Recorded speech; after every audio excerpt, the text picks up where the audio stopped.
नमस्कार बंधुरा आमी अभिजित सान्नाल आज के आबार फिजिक्स अर्थात पदार्थ विज्ञान संक्रांत आरेकटी भिडियो निये आपनादेर सामने उपस्थित होयेछि।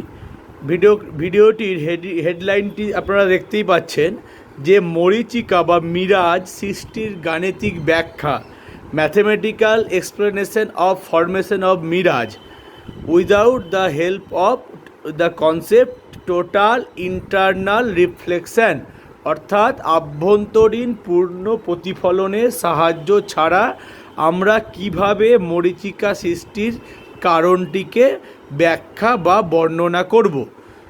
প্রথমেই আমি কৃতজ্ঞতা জানাবো আমাদের ভারতবর্ষের অত্যন্ত বিখ্যাত একজন শিক্ষক ফিজিক্সের এবং বিজ্ঞানী, তার নাম হচ্ছে এস.সি. ভার্মা।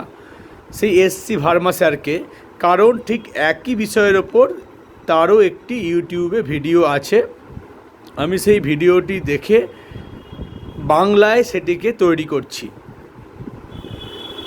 এবার প্রশ্ন হলো যে প্রতিটি বইয়ে স্কুল লেভেলের বা কলেজ লেভেলের ছাত্রটা নিয়ে হয়তো ভাবে না, তারপরে আর ভারতবর্ষের প্রতিটি বইয়ে, পশ্চিমবঙ্গের তো বটেই, যে মরীচিকা সৃষ্টির কারণ হিসাবে লেখা থাকে যে আভ্যন্তরীণ পূর্ণ প্রতিফলন। যে মরুভূমিতে এটি যদি মরুভূমির সারফেস হয় তাহলে কি হচ্ছে, এটাকে যদি আমরা বিভিন্ন স্তরে এইভাবে ভাগ করে দিই। কিসের স্তর এটি? তাপমাত্রা ফ্ল্যাকচুয়েশনের জন্য বায়ুমণ্ডলে ঘনত্ব বিভিন্ন হয়। এইখানের তাপমাত্রা সবচেয়ে বেশি, তাই এর ঘনত্ব কম এবং ঘনত্ব গ্র্যাজুয়ালি আস্তে আস্তে বাড়তে থাকে। এবং কি হচ্ছে, মিডিয়ামগুলির প্রতিসরাঙ্ক বা রিফ্র্যাক্টিভ ইন্ডেক্সও কিন্তু ধীরে ধীরে বাড়তে থাকে, কারণ রিফ্র্যাক্টিভ ইন্ডেক্স মাধ্যমে ঘনত্ব তাপমাত্রার উপর নির্ভর করে।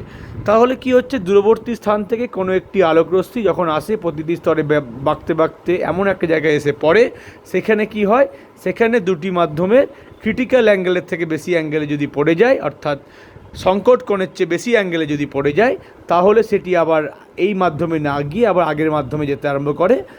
তখন আমরা এখান থেকে দেখলে আমরা এরকম বাঁকা লাইট দেখতে পাই না, তখন আমাদের মনে হয় লাইটটি এরকম জায়গা থেকে আসছে, অর্থাৎ এখানে যদি একটি এরকম গাছ নাকি থাকে তাহলে এরকম তার একটা উল্টো ইমেজ তৈরি হয়েছে বলে আমাদের মনে হতে পারে। এটিকেই ম্যাক্সিমাম বই বলাটা ভুল, সব বইয়ে কি না আভ্যন্তরীণ পূর্ণ প্রতিফলনের সাহায্যে মরীচিকা সৃষ্টিকে ব্যাখ্যা করা হয়, কিন্তু এটি সঠিক নয়। এই ব্যাখ্যাটি কিন্তু সঠিক নয়। তার পেছনে কারণটি আমি এখানে এক্সপ্লেন করব। সে পেছনে কারণটি হলো, এটি আমি মুছে নিই, আমি শুধুমাত্র ওই আলোর ট্র্যাজেক্টরিটি আঁকছি, যে কোনো একটি গাছ থেকে একটি আলোক রশ্মি এইভাবে এলো, দিয়ে এসে সেটি এইভাবে বেন্ড করে গেল।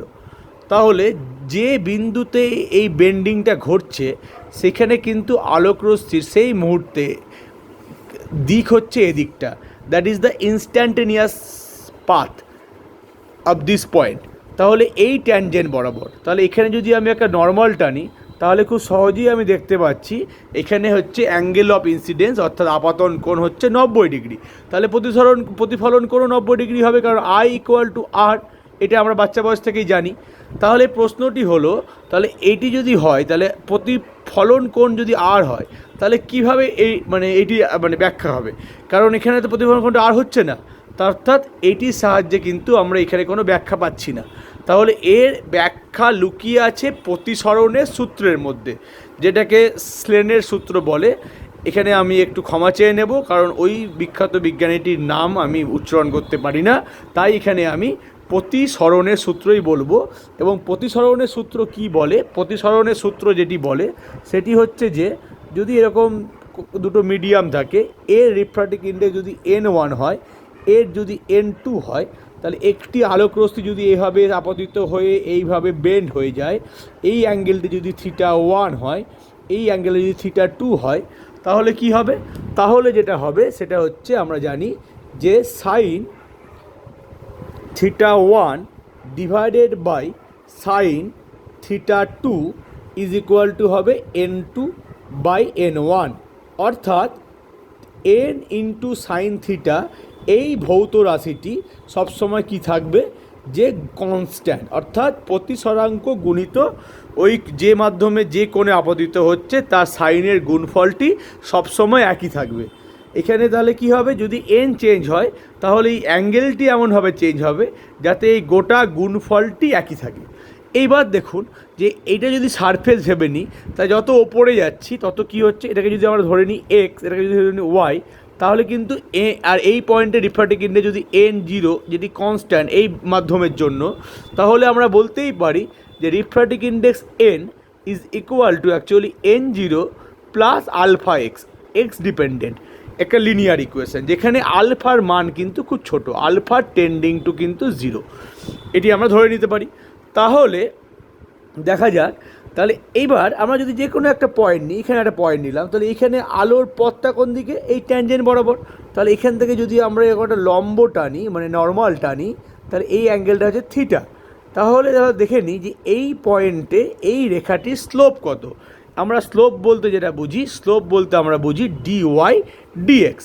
তাহলে ডিওয়াই ডিএক্স মানে আমরা সবাই জানি বাচ্চা বয়স থেকে যে ট্যান থিটা, ওই অ্যাঙ্গেলের ট্যান থিটা।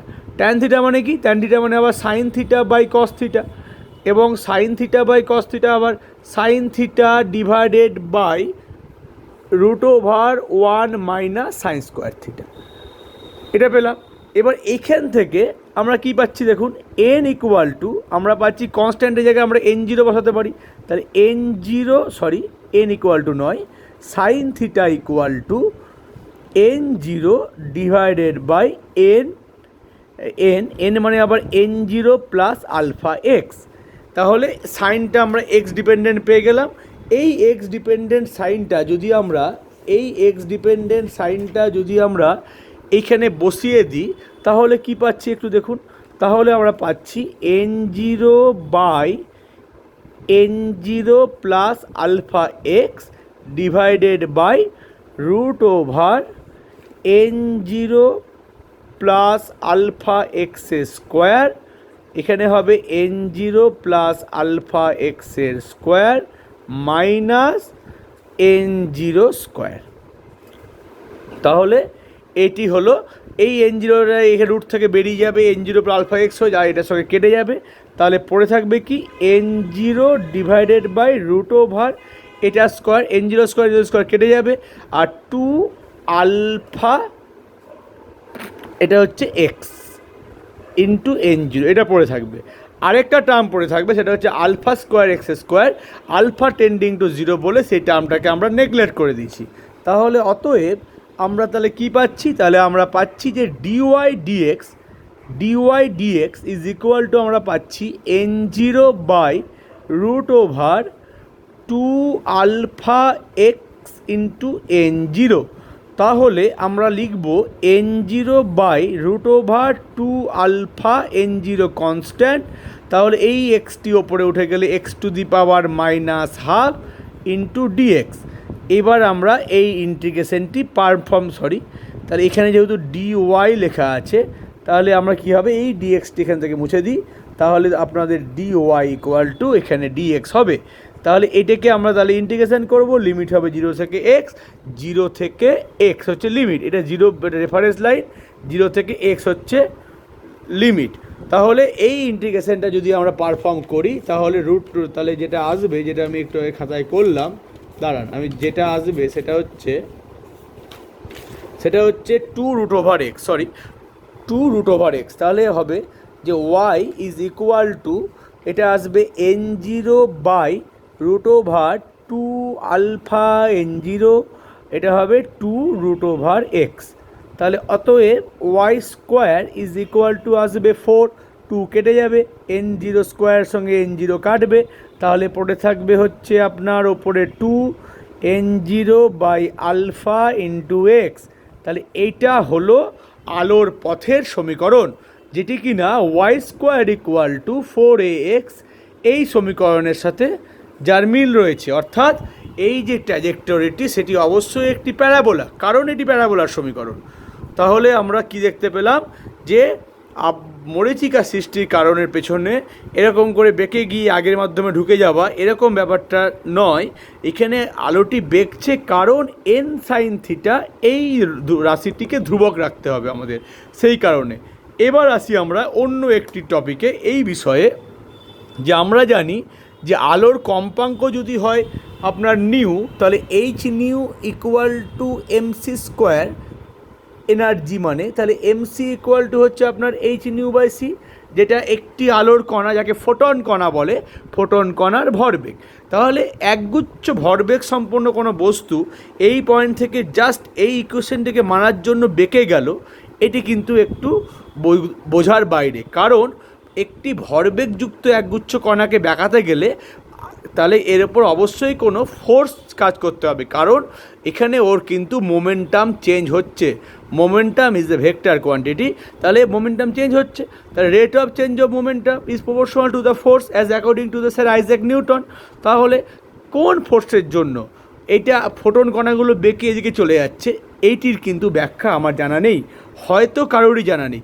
তার কারণ হচ্ছে আলোকে কণা ধরে, বা হয়তো অনেকে জানা থাকতে পারে, সরি আমাকে মাফ করবেন, আলোকে কণা ধরে এই মরীচিকা সৃষ্টি গাণিতিক ব্যাখ্যা আমি জানি না, আমি পড়িনি।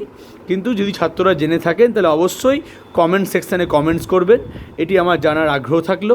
আর আমার নিজস্ব একটি মতামত, যেটি অত্যন্ত সিলি লাগতে পারে, সেটি হচ্ছে যে এই যেহেতু থ্রু আউট দ্য পাথ, গোটা পথ বরাবর যেহেতু ঘনত্ব আলাদা, মেটেরিয়াল ডেন্সিটি আলাদা, তাহলে কিন্তু যে স্পেস টাইম কার্ভেচার, যে দেশকালের যে বক্রতা, যেটা বৃহৎ ভর বা হেভি মাসের অ্যারাউন্ডে যে বক্রতা সৃষ্টি হয় অ্যাকর্ডিং টু আইনস্টাইনের জেনারেল থিওরি অফ রিলেটিভিটি, তাহলে এখানে তাহলে কী হচ্ছে, প্রতি মুহূর্তে সেই স্পেসের কার্ভেচার চেঞ্জ হচ্ছে। সেই কার্ভেচার চেঞ্জের জন্যই কি আলো এই বাঁকা পথটি ধরছে? এই সম্বন্ধে যদি আপনাদের কোনো তথ্য বা কোনো গাণিতিক প্রমাণ থাকে তাহলে অবশ্যই কমেন্ট সেকশনে আমাকে জানাবেন, আমি সেটি জেনে সমৃদ্ধ হব।